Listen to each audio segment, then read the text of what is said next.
Hallelujah. Hallelujah. तो मैं आज आपसे एक बड़ी यूनिक बात करना चाहता हूं, और ये बात मुझे लास्ट वीक परमेश्वर ने दी थी और मेरे माइंड से स्किप हो गई। मतलब मैं टॉपिक सोचता रहा, मुझे दिमाग में आया ही नहीं टॉपिक, क्योंकि मैं मोस्ट ऑफ द टाइम मैं जब भी प्रभु मुझसे बात करता है तो मैं रात को भी उठ के लिख लेता हूं। तो रात को परमेश्वर ने 2-2:30 बजे, मैंने कहा चल ठीक है, सुबह चर्च है, मैं सुबह बोल दूंगा, लेकिन उस समय मेरे माइंड में आया ही नहीं। तो टॉपिक ये था कि do something for God for the remembrance, कि ऐसा कुछ करें खुदा के लिए कि वो याद करे आपको, वो खुद खुदा याद करे आपको। आमीन। इसलिए मैं आपसे कह रहा हूं कि ये शायद नेक्स्ट वीक तक जाए, और बहुत सारी बातें परमेश्वर ने, और जब प्रभु ने मुझसे बात की, मैं ये बात मालूम कब आई, जब मैं एक गीत सुन रहा था प्रभु के दास अर्नेस्ट मल का, तू चमकता रहे अंधेरों में, मेरी दुनिया तुझी से हो रोशन। उसमें एक स्टैंजा उसने बोला, यीशु कहता है तुम सभी सुन लो, तस्करा मेरा जब जहां होगा, ये कहानी भी खूब होगी बयां। जिस कहानी की मैं बात कर रहा हूं, यीशु ने कही ये बात। जल्दी से इस वचन के ऊपर गौर करते हैं। मरकुस रचित सुसमाचार उसका 14 अध्याय 3 वचन से 9 वचन तक पढ़ेंगे। बड़े सुंदर पद हैं, बड़े ध्यान से सुनना। और ये मैं इसमें से निकाल के आपको देना चाहता हूं कि आप भी कुछ ऐसा करो कि यीशु मसीह आपको याद करे। आमीन। आमीन।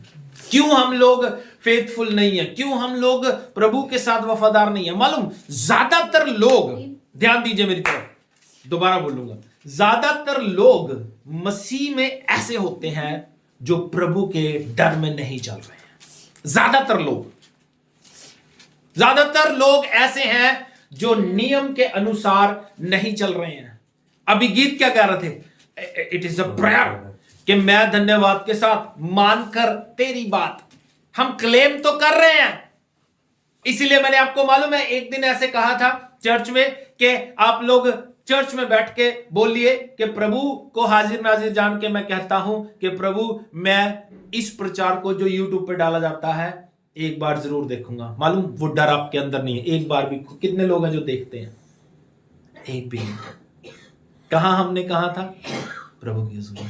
जब ये स्ट्रक्चर बन जाएगा ना कि मैं यीशु के डर में जीना चाहता हूं और यीशु मुझे देख रहा है, जब ये बात बन जाएगी ना कि यीशु मुझे नोटिस कर रहा है, प्रभु मुझे देख रहा है, तब आप अपनी जिंदगी में वफादार और प्रभु के साथ सक्सेसफुल हो जाओगे। क्या कहती है बाइबल? जल्दी से पढ़ेंगे। हाँ जी, मरकुस रचित सुसमाचार उसका 14 अध्याय 3 पद से 9 पद तक पढ़ना चाहते हैं। हाँ जी, सुनिए। जब वे बैतनिय्याह में शमौन कोढ़ी के घर भोजन करने बैठा हुआ था, तब एक स्त्री संगमरमर के पात्र में जटामासी का बहुमूल्य शुद्ध इत्र लेकर आई। Okay, tell me the name of that स्त्री। इस लड़की का, इस औरत का नाम क्या था? चलो जल्दी बताओ।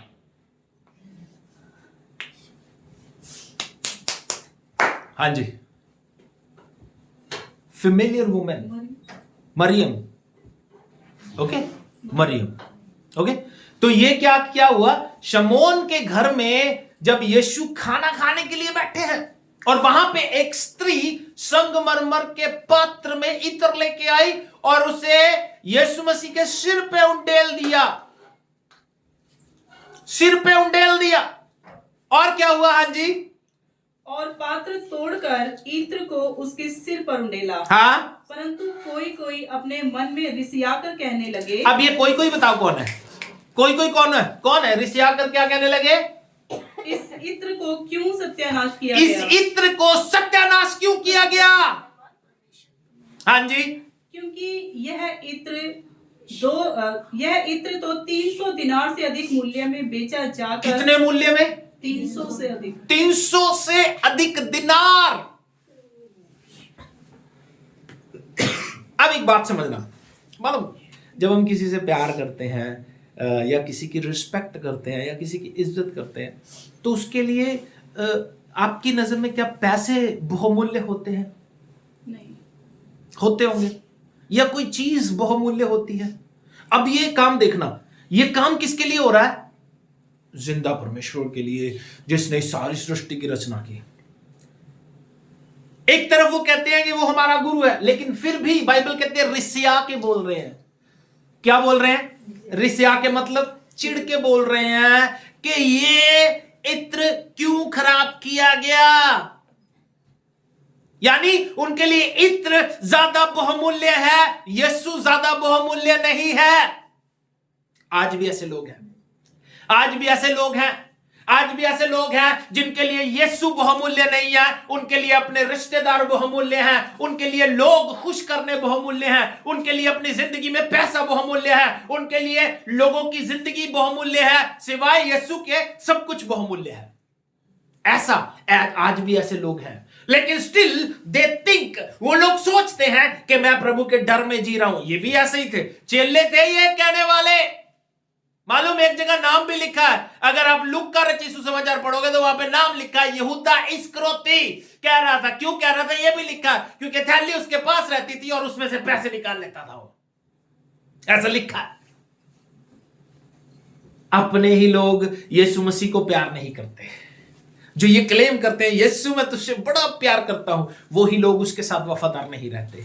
जो ये कह रहे होते हैं प्रभु मैं तेरे वचन के अनुसार जीना चाहता हूं, वो ही लोग हर संडे प्रभु के वचन का निरादर कर रहे होते हैं। वो लोग जो कह रहे होते हैं कि प्रभु मैं क्रिश्चियन हूं, मैं मसीह हूं, मैं मसीह के पीछे चलने वाला हूं, वो ही लोग अपने नियम, अपने जीवन में नियम ना मान के उसको बेइज्जत कर रहे होते हैं।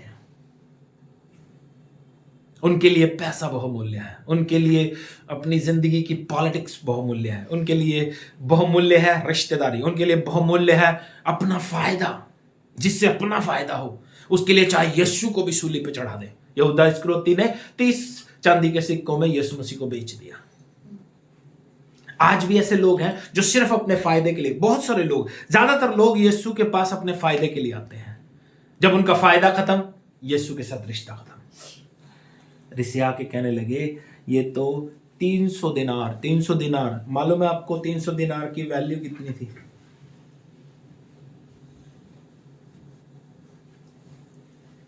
इसमें सिंपल नीचे लिखा है स्टार देके, 1 दिनार बराबर 1 दिन की मजदूरी।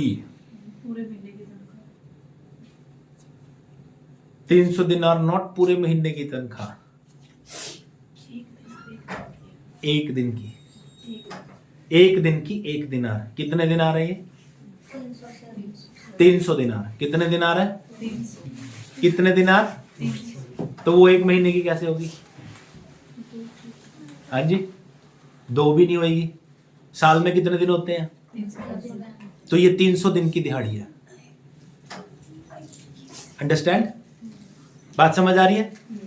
1 दिन की दिहाड़ी आज अगर 1000 रुपए है तो उस इत्र की वैल्यू कितनी थी?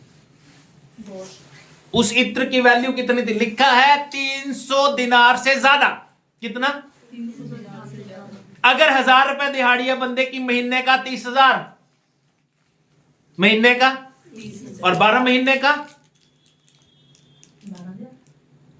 12 तिया 36, 3.5 लाख के करीब। 12 तिया 36, 3,60,000। कितनी वैल्यू थी इत्र की? इसीलिए तो खाज हो रही थी उनके, इसीलिए तो प्रॉब्लम थी, इसीलिए प्रॉब्लम थी कि 3.5 लाख रुपए 1 साल की, इसमें लिखा ना 300 से ज्यादा। हम साल का लगाते हैं, हम 1 साल का लगाते हैं। 1 दिन की दिहाड़ी अगर 1000 है तो साल का लगाते हैं हम। 300 से ज्यादा था 365 दिन, वैसे हम 300 दिन की बात कर रहे हैं, 365 दिन था।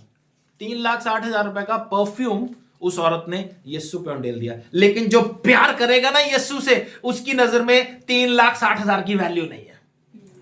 इसीलिए यीशु ने बात आगे कही। यीशु ने क्या कहा सुनिए। हाँ जी, इस इत्र का क्यों सत्यानाश किया गया? वो कह रहे हैं, रिसिया के चिढ़ के कह रहे हैं, इस इत्र का सत्यानाश कर दिया तुमने। हाँ जी, क्योंकि यह इत्र तो 300 दिनार से अधिक मूल्य में बेचा जा सकता, ये 300 दिनार से अधिक वैल्यू में बेचा जा सकता था और कंगालों में बांटा जा सकता था।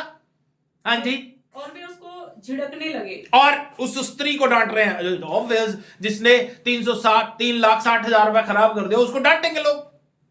लेकिन कंपैरिजन करने की आदत डाल लो, कंपैरिजन करने की आदत डाल लो। मोस्ट ऑफ द पीपल जब ये सोचते हैं मैं आपको बताता हूं, सोच ठीक करनी है अपनी, बस सोच ठीक करनी है। एक व्यक्ति ये कहता है चर्च का कंट्रीब्यूशन 3,000 रुपए था। एक व्यक्ति ये सोचता है चर्च का कंट्रीब्यूशन 3,000 रुपए का था, साल में एक बार बड़ा दिन मनाना है, अगर 3,000 रुपए, फिर वो सोचता है अरे यार दूसरे ने तो दिया नहीं, मैं क्यों दूं। अब यहां पे ये सोच बदलो कि देना यीशु को है और वो 3,000 से ज्यादा वैल्यू रखता है। वो उसने नहीं दिया, वो उसकी हेडेक है। अब यहां पे बहुत सारे लोग, अब ध्यान देना, वो 12 खास लोग जो यीशु से प्यार करते हैं, प्यार नहीं करते, समझ लो। वो 12 खास लोग जो प्रिटेंड करते हैं कि मैं यीशु से प्यार करता हूं, जो ये दिखाते हैं कि मैं यीशु से प्यार करता हूं, लेकिन वो स्त्री जो यीशु की नहीं है, वो ये नहीं कहती कि मैं यीशु से प्यार करती हूं, परंतु वो दिखाती है। बात समझ आ रही है? वो 12 कहते हैं प्रभु मैं तुझसे प्यार करता हूं। आज भी बहुत सारे लोग हैं जो कहते हैं प्रभु मैं तुझसे बड़ा प्यार करता हूं, ना तो वो टाइट देने में वफादार है, ना प्रार्थना करने में वफादार है, ना चर्च के कंट्रीब्यूशन में वफादार है, ना राज्य के लिए प्रभु के कुछ करने के लिए वफादार है। उनके दिमाग में कोई सोच नहीं है कि चर्च की कोई जरूरत है, उनके दिमाग में बात नहीं है कि चर्च के लिए हम क्या कर सकते हैं। नो, उनके दिमाग में, उनका दिमाग कहां पे है? अपना घर कैसे भर जाए, मेरे बच्चे कैसे सफल हो जाएं, मेरे बच्चे कैसे पल जाएं, मेरा घर कैसे बढ़ेगा, मेरा पति कैसे जिएगा, मेरे बच्चे कैसे जिएंगे, इन बातों की सोच में है। लेकिन प्रभु से कोई प्यार, वो लोग यहूदा इस्करियोती, यहां पे लिखा है सब्र से आए, कहीं एक जगह नाम लिखा है यहूदा इस्करियोती। लेकिन मेरा कहने का मतलब यह है वो 12 आज भी अपने घर के बारे में सोचते थे, 12 आज भी अपने परिवार के बारे में सोचते थे। लेकिन यीशु ने उनसे जब पतरस को यीशु मसीह ने कहा मेरे पीछे हो ले, बाइबल कहती है वो जाल छोड़ के यीशु के पीछे हो लिया। जब वो जाल छोड़ के यीशु के पीछे हुआ तो यीशु मसीह ने उसे क्या कहा? बोलो, अब से तू मनुष्यों को पकड़ा करेगा, मछली पकड़ने का काम तेरा नहीं। जब बात समझना, जब यीशु मसीह मर गए तो पहला काम पतरस ने क्या किया? वापस चला गया, मछली वापस जाल ठीक कर रहा है कि मैं मछली पकड़ने जा रहा हूं। लेकिन यीशु ने क्या कहा था? मनुष्यों को पकड़ेगा। तब यीशु ने उसे फिर से दर्शन दिया। ये बातें समझने की जरूरत है भैया। हम लोग अपनी जिम्मेवारी को नहीं समझ रहे, प्रभु के राज्य के लिए क्या कर सकते हैं ये समझ नहीं पा रहे। लास्ट वीक मैं सीमा से बात कर रहा था, यीशु मसीह के आने में देरी कौन कर रहा है? हम लोग, क्योंकि लास्ट निशानी यीशु मसीह की क्या है? जब वचन सब कानों तक पहुंच जाएगा तब यीशु आ जाएगा। हमने कितने लोगों को वचन सुनाया, अरे हमारे अपने घर की टेंशन ही नहीं खत्म होती, हमारे घर की लड़ाई, हमारे घर का आटा दाल चीनी, इन बातों की टेंशन रहती है। दूसरे को क्या बताएंगे? हमारे घर में क्लेश रहता है, दूसरे को क्या बताएंगे? इसलिए अपने दिमाग को यहां पे सेट करें कि अगर आपकी लाइफ में कोई प्रॉब्लम भी है, फिर भी आप एक निश्चय ले लो कि मैं एक दिन में एक व्यक्ति को वचन सुनाऊंगा ही सुनाऊंगा। ये इस तरह है जैसे पेड़ बीज बीजा और उसको रोज पानी देना। वचन सुना दिया, उसके बाद प्रार्थना करनी शुरू करो, प्रभु मैंने तेरा वचन इसके साथ शेयर कर दिया, इसको बचा, अपने चरणों में लेके आ। प्यार कहने में नहीं होता, प्यार करने में होता है। यीशु मसीह ने प्यार किया, अपना इकलौता बेटा दे दिया। अगर आप प्यार करते हो, डू समथिंग फॉर गॉड, कुछ करो खुदा के लिए। हम आज की बात भी यही, इसीलिए मैं कह रहा हूं वेरी यूनिक टॉपिक। कोई नहीं, कहीं नहीं मिलेगा आपको प्रचार में, ही कहीं भी नहीं मिलेगा। कोई प्रचार नहीं सुनोगे कभी भी आपको सुनने को मिलेगा आशीष पालो, आपको सुनने को मिलेगा बरकत पालो, आपको सुनने को मिलेगा घर बन जाएगा, कोठी बन जाएगी, वीजा लग जाएगा, इसके अलावा कोई बात नहीं। लेकिन मैं जो बात करूंगा, डू समथिंग फॉर गॉड, खुदा के लिए कुछ करो कि वो आपको याद करे। क्या करे? कौन याद करे? अलग है ये। सुनो आगे क्या कहती है बाइबल। हाँ जी। यीशु ने कहा उसे छोड़ दो, उसे क्यों सताते हो? उसने तो मेरे साथ भलाई की है। कंगाल तुम्हारे साथ सदा रहते हैं और तुम जब चाहो तब उनसे भलाई कर सकते हो, पर मैं तुम्हारे साथ सदा न रहूंगा। जो कुछ वह कर सकी उसने किया। उसने मेरे गाड़े जाने की तैयारी में पहले से मेरी देह पर इत्र मला है। मालूम है आपको, जब इंसान मर जाता है तो कुछ चीजें, तेल, परफ्यूम, कंघी, ये चीजें डेड बॉडी के साथ रखी जाती हैं। तो यीशु मसीह क्या कह रहे हैं? इसने मेरी बॉडी को गाड़े जाने के लिए, क्योंकि यीशु मसीह के मृत्यु के समय इतना टाइम नहीं था। मालूम आपको, इसीलिए मरियम और मरियम मगदलिनी संडे वाले दिन अर्ली मॉर्निंग उठ के गई। क्या कारण था? क्या करने गई थी? बोलो ना ना। वो सुविधाएं, वो काम करने गई थी जो इत्र लगाना है, जो परफ्यूम लगाना है, और उसको जाके देखने, उसको वो काम करने के लिए गई थी। ऐसा लिखा है बाइबल में। उनके जाने का मकसद क्या था? एक इंसान मर गया, दफनाया गया, उसके बाद उसकी जरूरत क्या है? पत्थर पुत्थर का कोई सीन नहीं था। वो क्यों गई थी? इत्र लगाने के लिए, ताकि अपने जो क्रियाक्रम है उसको पूरे कर सके। यीशु ने क्या कहा? इसने मेरे दफनाने के लिए ये किया है, क्योंकि यीशु को पता था मेरे दफनाने के समय ये काम नहीं होगा। हालेलुया। सुनिए आगे क्या कहती है बाइबल। हाँ जी। मैं तुमसे सच कहता हूँ कि सारे जगत में जहाँ कहीं सुसमाचार का प्रचार किया जाएगा, वहाँ उसके इस काम की चर्चा भी उसके स्मरण में की जाएगी। किस लिए? जब कहीं, यीशु मसीह कितनी बड़ी बात कर रहे हैं, जब कभी सुसमाचार प्रचार किया जाएगा तो जो इसने किया है इसकी चर्चा की जाएगी। आज भी हो रही है, मैं कर रहा हूं। तो मैं यही कहना चाहता हूं कि कुछ ऐसा करो कि यीशु कहे कि इस काम की चर्चा जो तूने किया है, इसकी चर्चा आने वाले समय में की जाएगी। किसी ने बड़ा सुंदर कहा, वचन क्या है? बाइबल या वचन क्या है? वचन क्या है? वचन है मेरी और आपकी जिंदगी की कहानी। वचन क्या है? इन फ्यूचर ये वचन बन जाएगा। इब्राहिम ने क्या किया, वो आज हमारे लिए वचन है। मरियम मगदलिनी ने क्या किया, वो आज हमारे लिए वचन है। यीशु ने क्या किया, वो आज हमारे लिए वचन है। इसीलिए अपनी लाइफ को ऐसा इंपैक्टफुल बना के चलो कि लोग आपको याद करें, लोग आपको रिमेंबरेंस करें। इवन दो यीशु रिमेंबर करे, यीशु मसीह याद करे और वो कहे कि मीना ने वो काम किया है जो सारी जिंदगी याद किया जाएगा। अब आपको लगेगा, मालूम आपको शैतान भरमाता है, शैतान हमारे माइंड को डिस्टर्ब करता है। आपके दिमाग में चल रहा होगा कि पास्टर जी पता नहीं क्या क्या बोलते रहते हैं। मैं ऐसा ही हूं।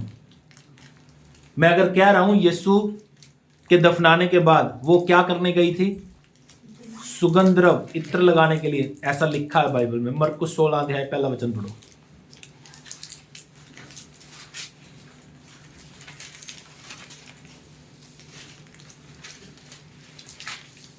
देख लो, मैं नहीं कहता अपनी तरफ से। जब सबत का दिन बीत गया, तो मरियम मगदलिनी और याकूब की माता मरियम और सलोमी ने सुगंधित वस्तुएं मोल ली।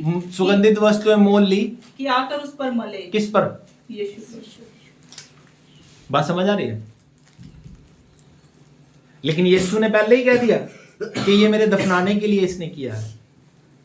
अच्छा, मैं यही बातों के लिए कहता हूं, इन्हीं बातों का ज्ञान लोगों को नहीं है, वचनों का ज्ञान लोगों को नहीं है। इसीलिए मैं कहता हूं, लोगों को लगता है पता नहीं क्या ये बोलता रहता है। लेकिन यहां पे एक बात समझने की कोशिश करना, हमें अपने जीवन में कुछ ऐसा करना है जैसे इस औरत ने किया। यहां पे इसका नाम नहीं लिखा गया, दूसरी जगह इसका नाम लिखा मरियम।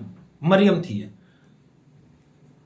कॉमन नेम थे, मरियम, यूहन्ना, याकूब, ये कॉमन नेम थे। जैसे मेरा नाम कॉमन है, सोनू।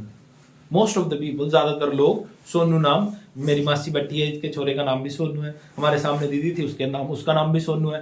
तो ये कॉमन नेम थे। मरियम एक कॉमन नेम था। यीशु मसीह की माँ का नाम भी मरियम था, एक ये औरत का नाम भी मरियम था, एक मरियम मगदलिनी अभी नाम पड़ा है ना, मरियम मगदलिनी भी थी, मरियम भी थी। तो अलग अलग एक कॉमन नेम था कि यार मरियम रख देना फैमिली में से। तो कहने का मतलब ये है कि इसने कुछ ऐसा किया कि इसको आज भी याद किया जाता है। तो आज हम भी कुछ ऐसा करें कि लोग हमें याद करें।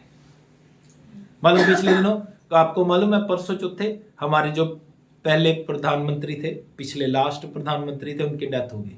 उनको याद किया जाता है। मालूम है क्यों याद किया जाता है?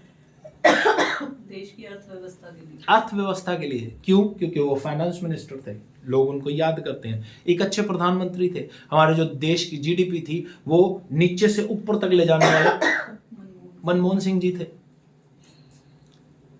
अब्दुल कलाम को याद किया जाता है। मालूम क्यों? क्योंकि वो एक बड़े अच्छे साइंटिस्ट थे। उसके बाद वो हमारे देश के राष्ट्रपति बने। तो कहने का मतलब कुछ ऐसा करो कि लोग आपको याद करें, कुछ ऐसा करो। मसीह में चलते हुए परमेश्वर आपसे एक्सपेक्ट बहुत करता है, लेकिन आप उन एक्सपेक्टेशंस पे खरे नहीं उतरते। इसलिए मैं कह रहा हूं ये लास्ट संडे है। आज 2024 की बुराइयां 2024 में ही छोड़ दो। 2025 में इतने वफादार हो, टाइज तो देना ही है, उससे बढ़ के देने की आदत डाल लो। दशमांश तो देना ही है, उससे बढ़ के देने की आदत डाल लो। प्रार्थना तो करनी है 2 घंटे 24 मिनट, उससे बढ़ के करने की आदत डालो। चर्च तो जाना ही है, उससे बढ़ के करने की आदत डालो। चर्च टाइम से पहले पहुंच जाओ। ऐसी जिंदगी प्रभु एक्सपेक्ट करता है हमसे, ताकि लोग आपको याद करें। ये एक नहीं, बाइबल में बहुत सारे इंसिडेंट्स हैं।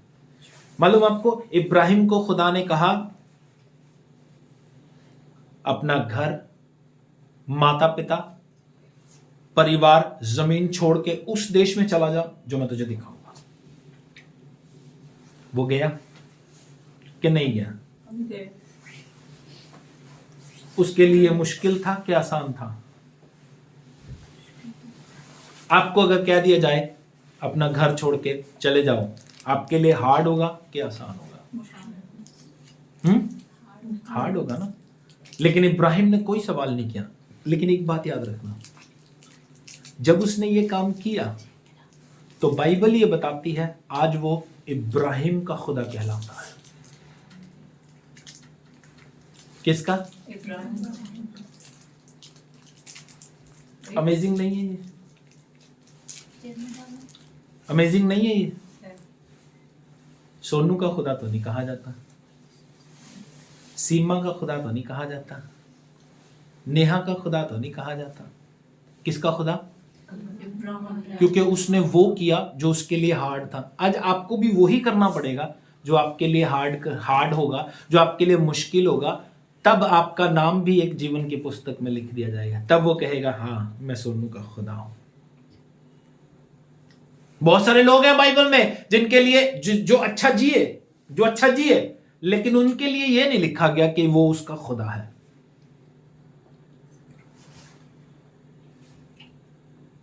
बहुत सारे लोग हैं। उन लोगों के लिए लिखा गया नू वाज फेथफुल, लेकिन नहीं लिखा गया नू का खुदा।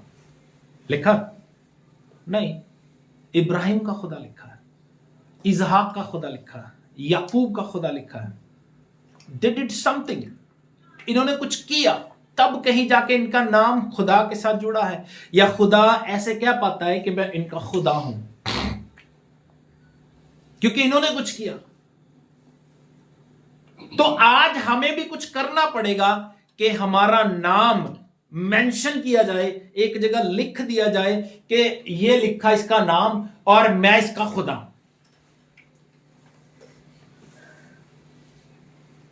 कितना कुछ कर सकते हैं हम, लेकिन हम करते नहीं हैं। मालूम किस वजह से?